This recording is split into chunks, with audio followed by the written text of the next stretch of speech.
une vidéo sur le divin. Comment est-ce qu'on peut définir ce que le divin? En spiritualité, on retrouve énormément de synonymes ou d'expressions synonymes. Donc évidemment, il y a Dieu, c'est la base. Mais sinon, parfois on dit l'univers. Moi, j'aime bien dire le nom physique. Ça peut être. Après, il y a des noms, bien sûr, de Dieu par rapport à la religion. Moi, je préfère des choses générales, mais ça, c'est complètement personnel. Euh, on entend aussi parfois la source, c'est quelque chose qui revient beaucoup. Voilà, donc c'est pas, y a pas un terme qui est mieux que l'autre. Divin, c'est pas trop mal, moi je trouve, parce que on est sur quelque chose d'un petit peu général. Quand on dit le mot Dieu, on va aller taper dans une charge énergétique très très très forte. D'une part, tout de suite on va sur la religion avec le mot Dieu, et puis sinon, il y a aussi peut-être une énorme charge négative, parce qu'il y a beaucoup d'athées qui peuvent... Il y en a qui s'en foutent, bien sûr, mais il y en a qui ont une vision très négative de ce qu'on pourrait appeler Dieu. Donc quand on dit divin, je trouve que voilà, c'est un petit peu plus général, c'est un peu plus cool. Et j'aime bien l'idée de définir un petit peu ça. Alors, il s'agit pas d'être trop prétentieux et de se dire ouais, moi je vais définir Dieu, mais je veux dire que on peut mieux comprendre ce que c'est. Et il y a une définition que j'aime beaucoup que je vais vous partager. Mais juste avant, en fait, dans le consensus social, dans un petit peu la conscience collective, euh, que ce soit d'ailleurs chez les religieux et les athées, donc c'est quand même une bonne partie de la population, même si, parce que les spirituels, les spirituels non religieux j'entends, on n'est pas beaucoup de toute façon, mais sinon Dieu c'est quoi? En général on le voit comme une entité, une personne, individuelle, unique, et puis qui est à l'extérieur de nous, et qui donc voilà aurait un certain impact sur nous, même si après c'est pas forcément défini, puis après on n'y croit pas, mais voilà, c'est cette idée qu'il aura un certain impact, voire un pouvoir total, et puis il sera omniprésent, puis voilà, après il y a sans doute plein d'autres propriétés à ajouter, mais voilà, l'important c'est de retenir que cette définition-là qu'on a de la conscience collective, c'est-à-dire quand par exemple quelqu'un vous dit est-ce que tu es croyant, c'est une référence à ça, c'est une référence à ce Dieu individuel, unique, qui est à l'extérieur et qui éventuellement a donc un pouvoir total sur toi, une connaissance totale sur toi. Voilà, ça c'est la définition que même les athées ont en fait. Hein. Ils ont décidé de pas croire là-dedans et c'est à ça, ils ne le croient pas. Et le divin en spiritualité, c'est une définition tout autre. En fait, hein, c'est l'idée que c'est l'idée qu'on est un. Donc il n'y a plus quelque chose qui serait donc là il y a Eric qui parle avec son petit corps et puis à l'extérieur il y a un truc gigantesque qui s'appellerait Dieu. Non, en fait il existe qu'une seule énergie, qu'une seule entité, une unité. C'est ce qu'on pourrait appeler donc Dieu, le divin, l'énergie non physique. Voilà. Et voilà, donc j'avais dans une vidéo d'avant, j'avais parlé de conversation avec Dieu. Voilà, c'est vraiment quelque chose qui est très très bien expliqué justement au début. Quand j'avais dit qu'on posait les bases pour comprendre le reste ensuite de la vie dans la trilogie, eh bien ça, voilà, l'unité, ça va vraiment être quelque chose qui est super bien expliqué. Et donc voilà, si par exemple vous avez besoin d'une référence, de quelque chose, vous prenez le temps et d'intégrer et de faire des pauses, bah c'est parfait, ça explique super bien. Voilà. Et en fait, moi, il y a une définition que j'aime beaucoup autour de tout ça. Dans la mesure où finalement on est un, donc voilà, il s'agit de pousser la théorie jusqu'au bout, parce qu'après on peut être bien sûr en total désaccord. Dans la mesure où on est un, il n'y a donc pas d'autre. Ok? C'est-à-dire on n'est plus unis, on est un. Il y a des gens qui ont vachement de mal avec ça, parce que ils trouvent ça super beau, qu'on soit tous unis, qu'on soit tous interreliés, mais l'idée qu'on soit un, ça les dépasse un peu. Ça les dépasse un peu, parce que, enfin, pas au sens ils sont bêtes, hein, mais au sens simplement ils n'arrivent pas à le comprendre, et puis même ça les emmerde, parce qu'ils tiennent vachement finalement à leur individualité.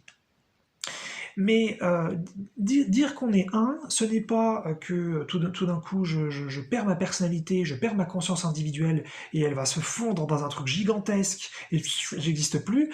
C'est en fait c'est ça le divin, c'est une sorte de paradoxe entre les deux. C'est à la fois un truc total qui prend tout en compte et auquel donc tout est lié, et en même temps donc une conscience individuelle indépendante en apparence, qui va avoir ses différences, mais qui fait partie du tout.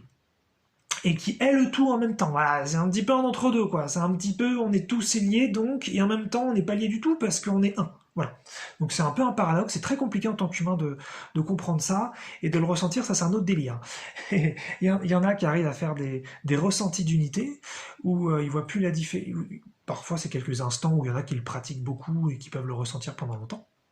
Mais ça veut dire que, alors là, ça veut dire que par exemple, là, il y a une lampe derrière moi, il n'y a plus de séparation. Donc, hein, comme j'en parlais aussi dans la vidéo de Lego, où je disais que l'ego était fait pour la séparation, bah, ça saute, il n'y a plus d'ego à ce moment-là, et donc moi et la lampe, on est un. Alors, on se dit, mais c'est quoi ces conneries? D'où la lampe et moi, on est un? Moi, je suis intelligent, moi, j'ai de la conscience, moi, je suis un être humain, la lampe, elle a rien. Eh oui, mais c'est ça le truc, c'est qu'en fait, finalement, on va se rendre compte petit à petit, en étudiant tout ça, que il y a de la conscience partout, qu'elle s'exprime différemment, avec des fréquences, et ce qui fait que la lampe et moi, on est un. Voilà, après c'est la théorie, hein, c'est comme ça que c'est expliqué, c'est comme ça que c'est mis en avant. Voilà, donc on en arrive sur la définition que j'aime beaucoup. Parce que si on reprend j'y arrive sur la définition, j'y arrive, je mets du temps mais j'y arrive. si on reprend la définition donc, des athées et des religieux, donc on a un Dieu à l'extérieur, d'accord? Donc nous on n'est pas Dieu, on est à l'extérieur de Dieu, d'accord? Et donc ce Dieu, lui, il a ce pouvoir énorme de création. Et nous, non. Nous, on a été créés à ce moment-là par Dieu, et on a le pouvoir qu'il nous a donné, qui est un truc assez soft. Voilà. Mais dans cette idée d'unité, il n'y a plus de différence. Il n'y a pas un truc à l'extérieur qui serait plus grand et plus créateur que nous. Dieu, c'est nous. Dieu, c'est moi qui parle là tout de suite, comme autant que la lampe, autant que le mur qui est derrière, et autant que le téléphone qui filme. Et donc, la définition, que j'aime beaucoup, c'est Dieu est le processus qui crée, et qui est créé. Alors, première partie de la définition. Dieu est le processus qui crée. Jusque-là, on est en accord donc avec aussi la définition des athées et des religieux. Effectivement, Dieu est le processus qui crée. Très bien. Mais qui est créé. Ça veut dire que puisqu'on est un, Dieu se crée lui-même constamment. Et donc, on en arrive ensuite à la canalisation, quand je faisais la vidéo sur la canalisation et que je disais qu'on était constamment en train de canaliser et que là ce que je dis maintenant c'est canaliser, parce que là encore une fois je parle sans réfléchir, même si j'ai quelques petites idées peut-être auxquelles j'essaie de me rattacher, ça va tout seul, ça va tout seul. Il y a une fluidité dans ce que je raconte. D'ailleurs je parle peut-être un peu vite, mais voilà, ça va tout seul. Et donc en fait, cette idée-là, c'est que c'est Dieu qui parle à travers moi. Alors, je suis Dieu, vous êtes Dieu, ce que je dis est Dieu, ou le divin, ou la source, ou le non physique, ou l'univers, quand on est peut-être paradigmé un petit peu par la dimension physique. Et c'est cette idée que, voilà, c'est-à-dire qu'en ce moment même, Dieu se crée, s'expérimente à travers moi, à travers ce qu'il dit. Et ça, ce qui fait que moi-même, je crée Dieu aussi. Puisque Dieu me crée et je crée Dieu, puisqu'on est un, puisque c'est la même chose. Donc ça devient vachement intéressant. C'est-à-dire qu'ensuite, quand par exemple vous pensez à n'importe quoi, vous pouvez dire bah, c'est Dieu qui pense à travers moi. J'ai les pensées de Dieu. Ça devient un super délire, mais c'est super rigolo.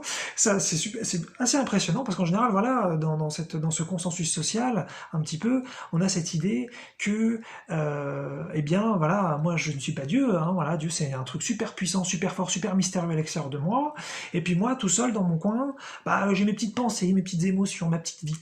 Et donc c'est Dieu aussi tout ça, voilà. C'est pas plus Dieu ou moins Dieu, c'est autant Dieu. Et donc quand vous parlez, bah, c'est Dieu qui parle. Et quand vous pensez, c'est Dieu qui pense. Et quand vous ressentez, c'est Dieu qui ressent. Et vous êtes tout le temps connecté à cette énergie-là. Et c'est vous. Et c'est pas, enfin voilà, c'est vous, puisqu'il n'y a que vous, puisque c'est l'unité. Donc voilà, donc moi je trouve ça très rigolo comme approche, très très sympa. Maintenant, en revanche, c'est pas hyper concret. Voilà. Moi, quand j'ai étudié ça en 2015, je me suis vraiment mis là-dedans. Il y a plein de références là-dessus. Je trouve que Conversation avec Dieu, c'est super pour démarrer sur l'unité, par exemple, et sur d'autres sujets, comme quand j'en parlais dans la vidéo. Mais c'est vrai que c'est pas très concret l'unité, parce que finalement, encore une fois, avec la vidéo sur l'ego, bah, on a ce programme qui fait qu'on a comme un ressenti de séparation très fort. Il faut beaucoup étudier la spiritualité, beaucoup expérimenter avec la méditation ou d'autres pratiques pour essayer de ressentir que je suis un avec la lampe, parce que moi je suis honnête, là tout de suite je ressens pas que je suis un avec la lampe. Éventuellement je le sais, je l'ai étudié, je l'ai peut-être ressenti en revanche à certains moments, à travers des expériences X ou Y, voilà. Mais c'est pas parce qu'on le ressent une fois que ça y est, ensuite c'est gardé et on le ressent tout le temps. Donc bah on en revient finalement à une connaissance un petit peu mentale, pas tellement ressentie. Voilà. Bon, après ça peut donner un chemin, ça peut donner une piste. C'est-à-dire que je sais qu'on est un, même si je ne le ressens pas, j'essaie de vivre de cette façon, de le pratiquer de cette façon. Donc maintenant, si on est un, qu'on pousse le truc un petit peu plus loin, ça veut dire que lorsque je fais du mal à quelqu'un, ou je fais du bien à quelqu'un, bah, je fais du bien à moi, je fais du mal à moi, puisqu'on est un. C'est intéressant cette façon de penser parce que ça remet en question après pas mal de choses sur bah, les guerres par exemple, ou les conflits, ou toutes sortes de choses où il y a opposition, il y a contre. Puisque finalement si on n'est que un et qu'on est, voilà, on est la même chose qui s'exprime différemment avec des fréquences différentes, mais on part du même noyau, bah, c'est un peu bizarre après de vouloir attaquer quelqu'un. Mais encore une fois, on a le programme de l'ego, ça saoule, et donc c'est compliqué dans tous les cas. Mais c'est quand même intéressant de se dire ça. Après, il y a des histoires aussi de vibration, de l'attraction, mais je vais pas aller là-dedans maintenant parce que c'est vachement important justement par rapport à cette histoire d'unité et de création. Donc, en résumé, Dieu, donc selon l'unité bien sûr, Dieu c'est vous. Quand vous parlez, c'est Dieu. Cette vidéo que vous êtes en train de regarder, c'est Dieu. Ce que vous allez penser de tout ça, c'est Dieu aussi. Et il n'y a pas de séparation entre Dieu et vous. C'est la même chose. Voilà. Moi, je trouve que ça détend vachement. Hein, on est un petit peu cool. Tout d'un coup, voilà, peut-être on se sent beaucoup plus puissant, beaucoup plus fort. Après, est-ce qu'on crée, c'est applicable? Est-ce que vraiment, tout d'un coup, on va se sentir aussi puissant que Dieu et que qu'on se dit qu'on peut faire tout ce qu'on veut? Ça, c'est un autre sujet. Je l'aborderai peut-être plus tard. Mais voilà, c'est une idée très très sympa sur l'unité, sur le divin.